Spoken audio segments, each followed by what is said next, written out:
เก็บลูกบลูเบอร์รี่กันค่ะ มีอยู่ต้นเดียว ทุกปีปลูกไว้ข้างล่างมันตายหมด เห็นไหมคะ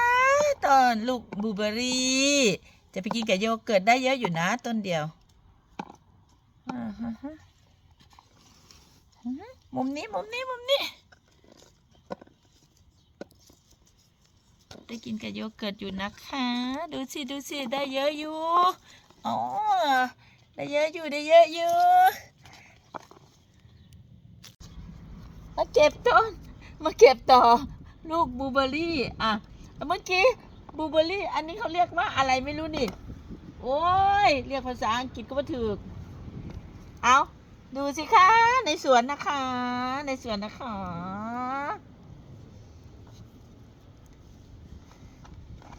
หมากอย่างพี่น้องหมากเล็บแมวเยอรมัน